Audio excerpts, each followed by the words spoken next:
दोस्तों, कहानी की शुरुआत एक बेहद रहस्यमयी और भव्य दृश्य से होती है। आसमान के ऊंचे बादलों के ऊपर एक ऐसा आइलैंड तैर रहा होता है जो आम लोगों की नजरों से पूरी तरह छुपा हुआ है।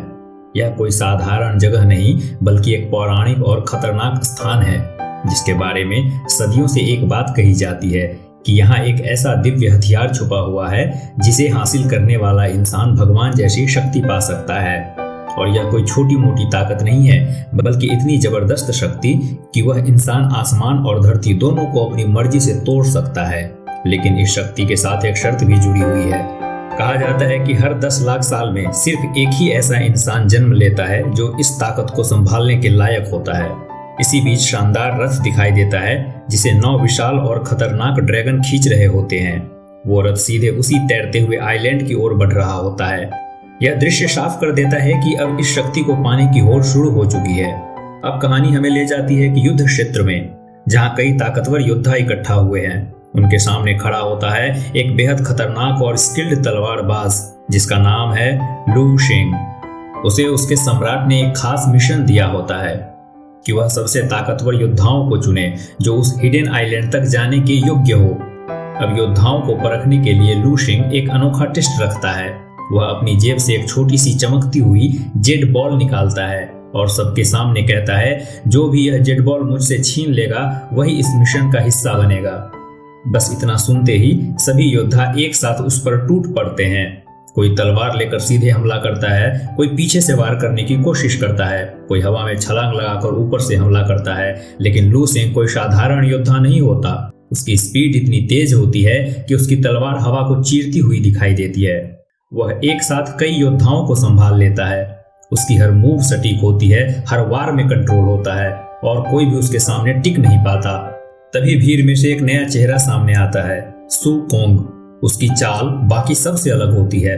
वह सीधे हमला नहीं करता बल्कि पहले लू शेंग की हर चाल को ध्यान से देखता है, उसकी स्पीड, उसका टाइमिंग सब समझता है और फिर सही मौके का इंतजार करता है। कुछ ही सेकंड में सू कोंग भी लड़ाई में कूद पड़ता है। उसकी स्पीड बाकी सबसे ज्यादा होती है। वह तलवार के वार से बचता हुआ घूमते हुए सीधे जेट बॉल की तरफ बढ़ता है और जैसे ही उसे सही मौका मिलता है वह हवा में ऊंची छलांग लगाता है सीधे जेट बॉल की तरफ। जेट बॉल तेजी से दूर एक गांव की तरफ उड़ने लगती है। अब सभी योद्धा बिना समय गंवाए उसके पीछे दौड़ पड़ते हैं। लेकिन इस रेस में सबसे आगे होता है सू कोंग। वह दीवारों पर दौड़ता है, छतों पर छलांग लगाता है, लोगों के बीच से रास्ता बनाता है। उसकी स्पीड इतनी तेज होती है कि बाकी सब पीछे छूट जाते हैं। अब वह जेट बॉल के बेहद करीब पहुंच चुका होता है। बस एक और छलांग और वह उसे पकड़ सकता है। लेकिन तभी एक खतरनाक स्थिति सामने आती है। एक बैलगाड़ी तेजी से आगे बढ़ रही होती है और उसके सामने एक छोटा सा बच्चा खड़ा होता है जो खुद को बचा भी नहीं सकता। अब सू कोंग के पास सिर्फ एक पल का समय होता है फैसला करने के लिए, जेट बॉल या बच्चे की जान। बिना एक सेकंड सोचे वह दिशा बदल देता है और सीधे बच्चे की तरफ कूद जाता है। वह सही समय पर बच्चे को पकड़कर उसे सुरक्षित जगह पर फेंक देता है और खुद जमीन पर गिर जाता है। बाकी योद्धा यह देखकर सोचते हैं कि सू कोंग ने बहुत बड़ी बेवकूफी की है, उसने जीतने का मौका खो दिया। लेकिन सच्चाई कुछ और ही होती है। जैसे ही वह उठता है उसके हाथ में जेट बॉल होती है। असल में उसने बच्चे को बचाने से पहले ही हवा में ही जेट बॉल पकड़ लिया था। लेकिन उसकी यह जीत ज्यादा देर टिक नहीं पाती। तभी एक और योद्धा अचानक पीछे से हमला करता है।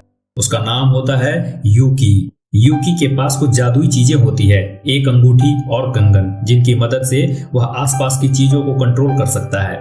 वह अपनी शक्ति का इस्तेमाल करता है और पीछे से सू कोंग पर हमला करता है। सू कोंग संभल नहीं पाता और उसी मौके का फायदा उठाकर यूकी जेट बॉल उससे छीन लेता है। अब सीन बदलता है और हमें दिखाया जाता है सम्राट का महल। यहाँ हमें पता चलता है कि सम्राट के 2 बेटे हैं, लुओ और लू शेंग। दोनों के बीच बचपन से ही होड़ रही है कि कौन ज्यादा ताकतवर है, कौन ज्यादा योग्य है। दोनों ही उस हिडन आइलैंड पर जाना चाहते हैं और उस शक्ति को हासिल करना चाहते हैं। लेकिन जब समय आता है तो सम्राट एक बहुत बड़ा फैसला लेता है। वह एक खास हथियार, ड्रैगन तलवार लुओ को दे देता है। उसके अनुसार लुओ इस शक्ति के ज्यादा काबिल है। यह फैसला लू शेंग के दिल में गहरी जलन और गुस्सा भर देती है।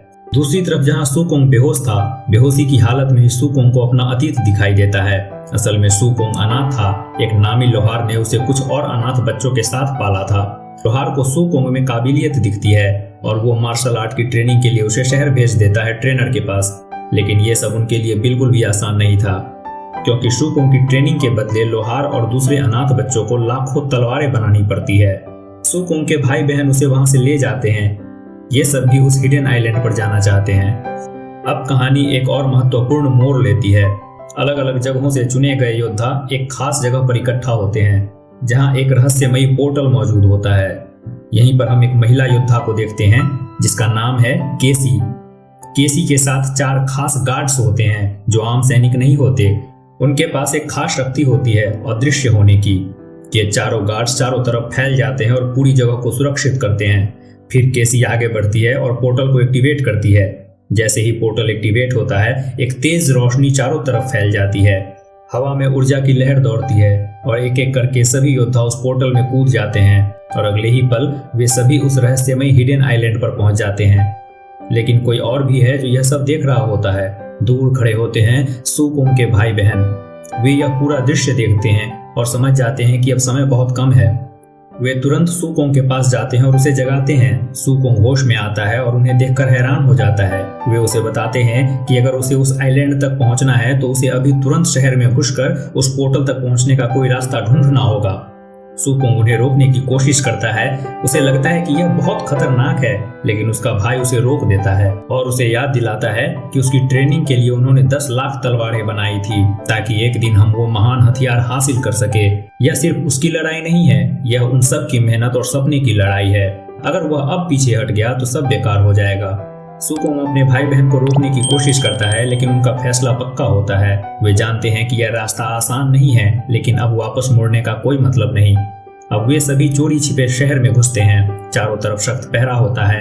गार्ड्स हर जगह तैनात होते हैं, लेकिन सुकोंग और उसके भाई बहन बेहद सावधानी से आगे बढ़ते हैं।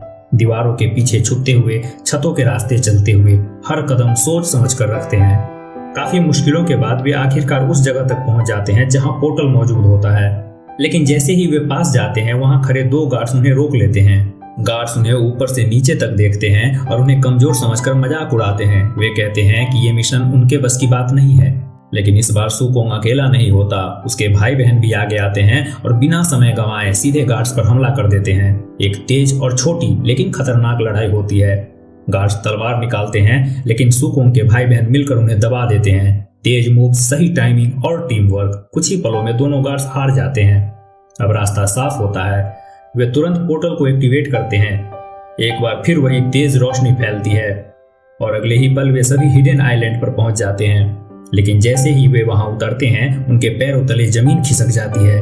चारों तरफ सिर्फ लाशें हैं, टूटी हुई तलवारें, खून से भरी जमीन और मौत की खामोशी। यह साफ हो जाता है कि उनसे पहले आए योद्धा आपस में ही लड़ पड़े थे और एक दूसरे को मार डाला। तभी एक आवाज आती है। वो होता है लुओ। वह शांत खड़ा होता है और उसके आसपास मौत का सन्नाटा होता है। वह उन्हें देखता है और कहता है, भाग जाओ अगर जिंदा रहना चाहते हो। लेकिन यह सिर्फ एक धोखा होता है। जैसे ही वो मुड़ते हैं, लुओ पीछे से हमला करता है। उसकी ड्रैगन तलवार से निकली ताकत इतनी भयानक होती है कि सुकोंग दूर जा गिरता है। वह दूसरा वार करने के लिए आगे बढ़ता है और इस बार सुकोंग का भाई उसके सामने आ जाता है। वह बिना सोचे अपनी जान देकर सुकोंग को बचा लेता है। यह पल बेहद दर्दनाक होता है, लेकिन रुकने का समय नहीं होता। इसी अफरा तफरी में सुकोंग की बहन ने उसे अपने गुरु का हरा चाकू पकड़ाते हुए वहां से भागने के लिए कहा। लेकिन इससे पहले कि वो वहां से भागते, लुओ ने फिर से अपनी तलवार से उन पर हमला कर दिया। तभी उनके बीच वहां लू शेंग आ गया। उसने सुकोंग और उसके भाई बहन को वहां से भागने के लिए कहा। अब दोनों भाइयों में लड़ाई शुरू होती है। वे दोनों हथियार पाना चाहते हैं। भयानक लड़ाई का परिणाम यह होता है कि लू शेंग लुओ को मार गिराता है और उसका ड्रैगन तलवार हासिल कर लेता है। बाकी सभी वहां से भागते हैं और एक गुफा के अंदर छिप जाते हैं। गुफा में सुकोंग को अपने भाई की मौत का बहुत अफसोस हो रहा था, लेकिन उसके हाथ में अब भी हरा चाकू था जिसमें उसे भविष्य की झलक दिखती है। वो देखता है कि पूरी धरती तबाह हो रही है। उसकी बहन सियाओ सियाओ ने उसे बताया कि उनके गुरु के द्वारा दी गई यह चाकू बहुत ही खास है। गुफा के अंदर उन्हें कुछ अजीब दिखाई देता है। वहां कई लोग खड़े होते हैं, लेकिन वो हिल नहीं रहे होते। जब वे पास जाते हैं तो पता चलता है वे सभी पत्थर के बन चुके हैं। डर के बावजूद उनमें से एक उन्हें छूता है और अचानक वह पत्थर का शरीर हिलने लगता है। यह देखकर सभी घबरा जाते हैं और तुरंत गुफा से बाहर भागते हैं। बाहर का माहौल भी सुरक्षित नहीं होता। चारों तरफ बर्फ गिर रही होती है, घना कोहरा छाया होता है। तभी यूकी दौड़ता हुआ उनके पास आता है और जोर से चिल्लाता है, भागो। और तभी एक विशाल और खतरनाक राक्षस उनके सामने आ जाता है। उसका शरीर डरावना है और उसकी आंखों में सिर्फ विनाश दिखाई दे रहा है। अब लड़ाई शुरू होती है। सुकोंग बिना डरे सीधे उस राक्षस के ऊपर चढ़ जाता है और अपने साथियों को पीछे हटने के लिए कहता है। राक्षस अचानक से एक अजीब सी चमक छोड़ता है और उस रोशनी की चपेट में आते ही सुकोंग का एक भाई धीरे धीरे पत्थर का बन जाता है और फिर उसकी पूरी ऊर्जा खींच ली जाती है। तभी सियाओ सियाओ वो हरा चाकू निकालती है जिससे वह राक्षस घबरा रहा था। उस राक्षस ने सियाओ सियाओ को उठाकर दूर फेंक दिया और वो चाकू भी दूर जा गिरा। वो राक्षस इन सब पर भारी पड़ रहा था। वह एक एक करके सुकोंग के सभी भाइयों को मार रहा था। अब सुकोंग का गुस्सा फूट पड़ता है। वह पूरी ताकत से हमला करता है, बार बार वार करता है और हर वार में दर्द और गुस्सा झलकता है। राक्षस भी पलटकर हमला करता है, लेकिन इस बार सुकोंग रुकता नहीं। आखिरकार एक जोरदार वार के साथ वह राक्षस को मार गिराता है और उसी पल राक्षस की सारी शक्ति सुकोंग के शरीर में समा जाती है। अब वह पहले से कहीं ज्यादा शक्तिशाली हो चुका होता है, लेकिन इस लड़ाई में उसने अपने कई भाई बहनों को खो दिया होता है। अब सिर्फ कुछ ही लोग बचे हैं, सुकोंग, सोसो, एक भाई और यूकी। यूकी काफी डर गया था और धरती पर वापस जाना चाह रहा था, लेकिन पोर्टल उन्हें वापस नहीं जाने दे रहा था। तभी अचानक 4 अदृश्य गार्ड्स उन्हें घेर लेते हैं। वे उन्हें पकड़ लेते हैं और उनके सामने लाते हैं केसी के पास। सुकोंग उसे समझाने की कोशिश करता है कि अकेले कोई भी उस हथियार को हासिल नहीं कर सकता, उन्हें साथ मिलकर काम करना होगा। केसी कुछ देर सोचती है और फिर मान जाती है, लेकिन वह साफ कहती है कि जैसे ही हथियार मिलेगा वह उसे अपने लिए लेगी। अब वे सभी साथ आगे बढ़ते हैं। रास्ते में अजीब और खतरनाक जानवर उन पर हमला करते हैं। लड़ाई के दौरान केसी के 2 गार्ड्स मारे जाते हैं। वे भागते हुए एक जगह पहुंचते हैं जहां एक गोल पत्थर का प्लेटफॉर्म हवा में लटका होता है। जानवर भी उनके पीछे आते हैं और उन पर हमला करते हैं, जिस वजह से वे लोग उस प्लेटफॉर्म पर गिर जाते हैं। जैसे ही वे उस प्लेटफॉर्म पर गिरते हैं वह प्लेटफॉर्म टूटने लगता है, लेकिन सुकोंग अपनी शक्तियों का इस्तेमाल करता है और सबको टेलीपोर्ट करके सुरक्षित जगह पर पहुंचा देता है। अब केसी को समझ में आ जाता है कि सुकोंग अलग है। आगे बढ़ते हुए वो एक कमरे में पहुंचते हैं जहां कई मास्क रखे होते हैं। केसी को लगता है शायद ये मास्क ही वो हथियार है। केसी वो मास्क पकड़ने की कोशिश करती है, तभी सुकोंग उसे रोकता है और कहता है ये काफी आसान लग रहा है, उस हथियार को पाना इतना आसान नहीं हो सकता। तभी केसी का एक गार्ड उसी पर हमला कर देता है। उसे भी वो हथियार अपने लिए चाहिए था, पर जैसे ही गार्ड उसे छूने की कोशिश करता है अचानक वह जलने लगता है और गार्ड राख बन जाता है। गार्ड के मास्क छूते ही वहां का दरवाजा बंद हो जाता है, छत नीचे आने लगता है। यह एक जाल होता है। तभी सुकोंग की नजर पेवमेंट पर बने 5 सर्कल पर जाती है। उन्हें समझ आता है कि हर सर्कल में किसी को खड़ा होना होगा, तभी दरवाजा खुलेगा। तभी यूकी अपने शक्तियों से कमरे की मूर्तियों को 4 सर्कल में रख देता है। कमरे में 4 ही मूर्तियां थी, लेकिन एक सर्कल खाली रह जाता है। यूकी खुद को कुर्बान करने के लिए तैयार हो जाता है, लेकिन आखिरी समय पर सुकोंग उसे बचा लेता है। सियाओ सियाओ ने अपना हरा चाकू सुकोंग को दे दिया। उसे लगा सुकोंग ही उस चाकू का असली हकदार है। केसी अपने शक्ति से अपना घाव ठीक करती है। अब वे आगे बढ़ते हैं और एक दरवाजे तक पहुंचते हैं जिस पर 3 चमकते हुए निशान थे। केसी बताती है इसी बंद दरवाजे के अंदर वो हथियार मिलेगा। सभी दरवाजे को खोलने की जी तोड़ कोशिश करते हैं, मगर कोई फायदा नहीं हुआ। तभी लू सेंग वापस आता है। वह केसी के आखिरी अदृश्य गार्ड को मार देता है। तभी दरवाजे पर लगा एक चमकता हुआ निशान बुझ जाता है। लू सोंग सच्चाई बताता है कि दरवाजा खोलने के लिए 3 लोगों की बलि जरूरी है। वो इसी वजह से उन्हें जिंदा छोड़ दिया था ताकि दरवाजा खोलने के लिए उनका बलि दे सके, और अब भी उसे 2 बलि चाहिए। लू शेंग उन पर हमला करता है, लेकिन सुकोंग एन वक्त पर अपनी शक्तियों से सियाओ सियाओ, केसी और यूकी को बचा लेता है, पर लू शेंग उसके एक भाई को मार देता है। गुस्से में सुकोंग अपना हरा चाकू लेकर लू शेंग पर हमला करता है, लेकिन लू शेंग अपने ड्रैगन तलवार का इस्तेमाल कर सुकोंग पर कई बार हमला करता है और सुकोंग को मार गिराता है। अब दरवाजा खुल जाता है। सियाओ सियाओ हरा चाकू पकड़े तेजी से अंदर भागती है। यूकी अपने शक्तियों से लू शेंग को रोकने की कोशिश करता है, पर वह आसानी से यूकी को हराकर अंदर चला जाता है। अंदर सियाओ सियाओ जैसे ही उस हथियार को देखती है, उसे डिस्ट्रॉय करने के लिए तेजी से हथियार की तरफ भागती है, पर तभी वहां लू शेंग पहुंच जाता है और ड्रैगन तलवार से उस पर हमला कर उसे बाहर फेंक देता है और दरवाजा फिर से बंद हो जाता है। फिर लू शेंग उस हथियार को उठाता है जो मास्क की तरह लग रहा था। उसे वो अपने चेहरे पर लगाता है, लेकिन वह हथियार नहीं होता, वह होता है डीमन किंग। वह लू शेंग की बॉडी पर कब्जा कर लेता है। इसी दौरान कई राक्षस बाहर आ जाते हैं। वह बड़ा दरवाजा फट जाता है और लू शेंग बाहर आता है, जिसे देख केसी बहुत ज्यादा डर जाती है। उसे पता चल गया कि जो बाहर आया है वह लू शेंग नहीं बल्कि डीमन किंग है।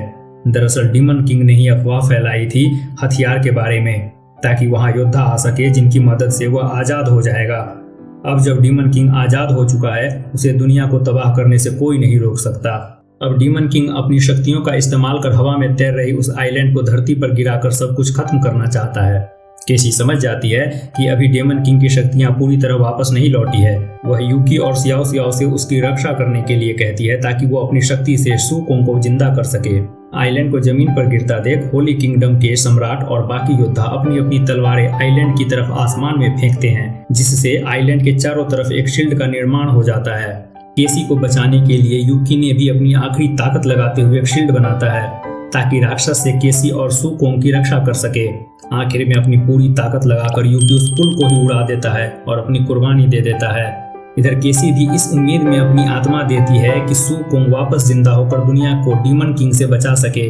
सू कोंग का दिल फिर से धड़कने लगता है, पर वह अपने आप को एक अलग ही डायमेंशन में पाता है, जहां एक रहस्यमयी आदमी होता है जो सू कोंग से कहता है कि उसे ही दुनिया को बचाना होगा, अभी उसके मरने का टाइम नहीं हुआ है। सू कोंग के सवाल पूछने पर वो आदमी बताता है कि भगवान ही डीमन किंग को मार सकता है। फिर वो आदमी अपना चेहरा दिखाता है जो सू कोंग ही था, लेकिन भविष्य का। वह सू कोंग से बताता है कि 1000 साल बाद वही भगवान बनेगा। फिर सू कोंग को होश आता है। वो सबसे पहले सियाओ सियाओ को धरती पर अपने घर पहुंचाता है। अब वह बहुत ज्यादा ताकतवर हो गया था। फिर वह उड़कर वापस उस आइलैंड पर चला जाता है और अपने हरे चाकू से राक्षस को मारने लगता है। साथ ही वह उनके शक्तियों को अपने अंदर खींच लेता है। डीमन किंग सू कोंग को अपने साथ मिल जाने का ऑफर देता है, जिसे सू कोंग ठुकरा देता है। उन दोनों के बीच जबरदस्त लड़ाई शुरू हो जाती है। उसी लड़ाई में सू कोंग का हरा चाकू भी टूट जाता है। सू कोंग फिर भी हार नहीं मानता और लगातार लड़ता रहता है। डीमन किंग कहता है सू कोंग तो मामूली इंसान है जो 100 जन्मों में भी उसे हरा नहीं सकता। इसके बाद डीमन किंग एक विशाल हथियार से सू कोंग पर हमला करता है, जिससे सू कोंग हवा में उड़ जाता है। पर इससे सू कोंग की ताकत और बढ़ जाती है। वह हवा में उड़ते हुए अपनी ताकत का इस्तेमाल कर डीमन किंग को 1000 साल फ्यूचर में भेज देता है, जहां सू कोंग भगवान बन चुका है। वहां सू कोंग चुटकी बजाते ही डीमन किंग को राख में बदल देता है। इसी के साथ यह फिल्म यही समाप्त हो जाती है। वीडियो पसंद आई हो तो लाइक, शेयर और सब्सक्राइब करना ना भूलें।